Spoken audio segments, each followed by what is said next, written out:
നിന്റെ വേലയൊക്കെ കയ്യിലിരിക്കട്ടെ മോളെ. കലാവധി ഈ അടവൊക്കെ എത്ര കണ്ടതാ. ആദ്യം കല്യാണം നടക്കട്ടെ, അത് കഴിഞ്ഞ് ഒരു കുഴപ്പവും കൂടാതെ കുട്ടികളെ കൊണ്ടുവന്നങ്ങ് തരും. ഒരു പോറല് പോലും അവരെ ഏൽപ്പിക്കില്ല അല്ലേ? ആ, എന്നെ വിശ്വസിക്കാം. ഞങ്ങള് പോലീസിൽ അറിയിക്കും. അയ്യോ, അറിയിച്ചോ? അതിനു മുമ്പ് ദാ ഇതൊന്ന് കണ്ടു നോക്ക്.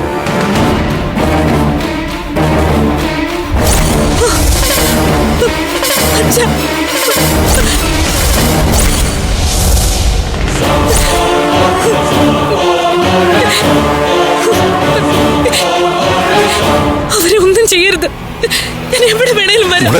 നല്ല കുട്ടി, പിടിക്ക. 1 മണിക്കൂറിനകം നീ വന്നില്ലെങ്കിലേ പിന്നെ നീ ഒരിക്കലും ഇവരെ കാണില്ല. നടുക്കടലിൽ എറിഞ്ഞു കൊടുക്കും ഞാൻ കൊമ്പൻ സ്രാവിന് വെട്ടാൻ. ഞാൻ വരാന്ന് പറഞ്ഞില്ലേ?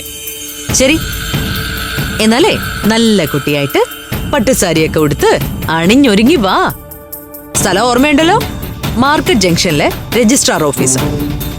ആ പിന്നെ വരുമ്പോഴേ നീ ഒറ്റയ്ക്ക് വരണം, കൂടെ ആരും ഉണ്ടാവരുത്, നിന്റെ അച്ഛൻ പോലും. എന്റെ വാക്ക് ധിക്കരിച്ചാ പിന്നെ നീ നിന്റെ അനിയത്തിമാരെ അങ്ങ് മറന്നേക്ക്.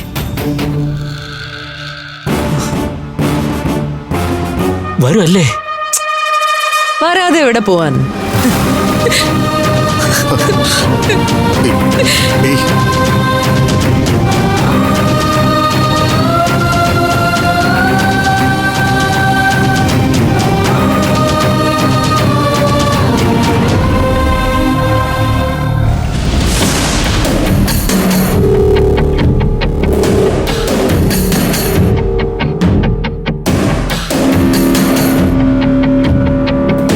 ചേച്ചി, രജിസ്റ്റർ ഓഫീസിലെത്താൻ 1 മണിക്കൂർ സമയം അനുവദിക്കണ്ടായിരുന്നു.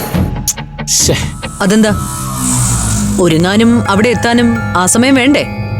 അതല്ല, ആ സമയത്തിനുള്ളിൽ അവർ വേറെ വല്ലതും പ്ലാൻ ചെയ്താലോ? പോലീസിലെങ്ങനെ പറഞ്ഞ നമ്മൾ ഫോൺ ചെയ്ത ടവർ റേഞ്ച് നോക്കി അവർ ട്രാക്ക് ചെയ്യും. പോലീസിലൊന്നും അറിയിക്കില്ല മഹീന്ദ്ര.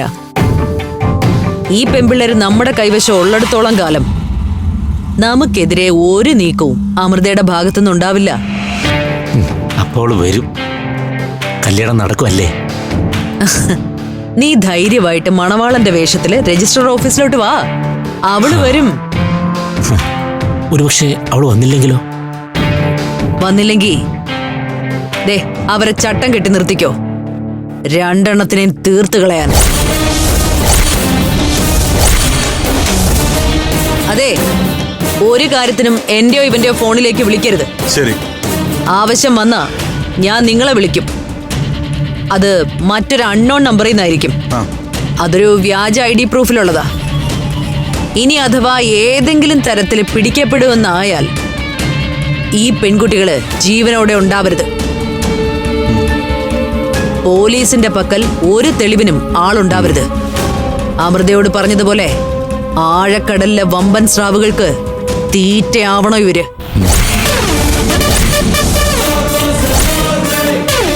മറിച്ച് എല്ലാം ഞാൻ ഉദ്ദേശിച്ച തരത്തിൽ നടന്നാൽ ഈ പെമ്പിള്ളരുൾപ്പെടെ ഇരുന്നുണ്ണും വിവാഹ സദ്യ.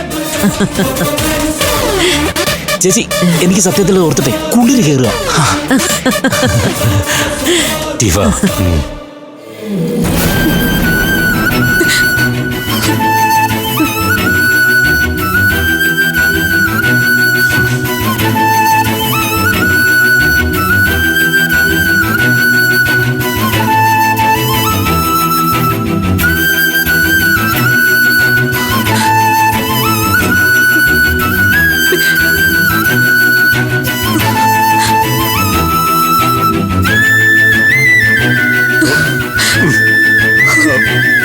അത് സാറേ, ഈ നാട്ടിൽ പോലീസ് നിയമമൊക്കെ ഇല്ലേ? നമുക്ക് പോലീസിനെ അറിയിക്കാം, അതാ വേണ്ടത്. കൃഷ്ണ, അത് ശരിയാവില്ല. അവരെവിടെയുണ്ടെന്ന് കണ്ടുപിടിക്കാൻ പോലീസിന് ഒരു പ്രയാസം ഉണ്ടാവില്ല. കലാവധി സ്വന്തം ഫോണിൽ നിന്നല്ല വിളിച്ചിരിക്കുന്നത്. പക്ഷെ പോലീസ് അവരെ തേടി ചെന്നാ അവര് എന്റെ മക്കളെ ഉപദ്രവിക്കുന്നേ. കുട്ടികളെ എന്തെങ്കിലും ചെയ്താൽ കലാവധിക്ക് പിന്നെ രക്ഷപ്പെടാൻ പറ്റുമോ? കൃഷ്ണൻ അവരെ അറിയില്ല. അവളുടെ തീരുമാനം നടപ്പാക്കാനായി അവൾ ഏതറ്റം വരെ വേണേലും പോവും. ഫ്ലവേഴ്സ് സ്മാർട്ട് ഷോ ശനി ഞായർ ദിവസങ്ങളിൽ രാത്രി 9:30 ഫ്ലവേഴ്സിൽ.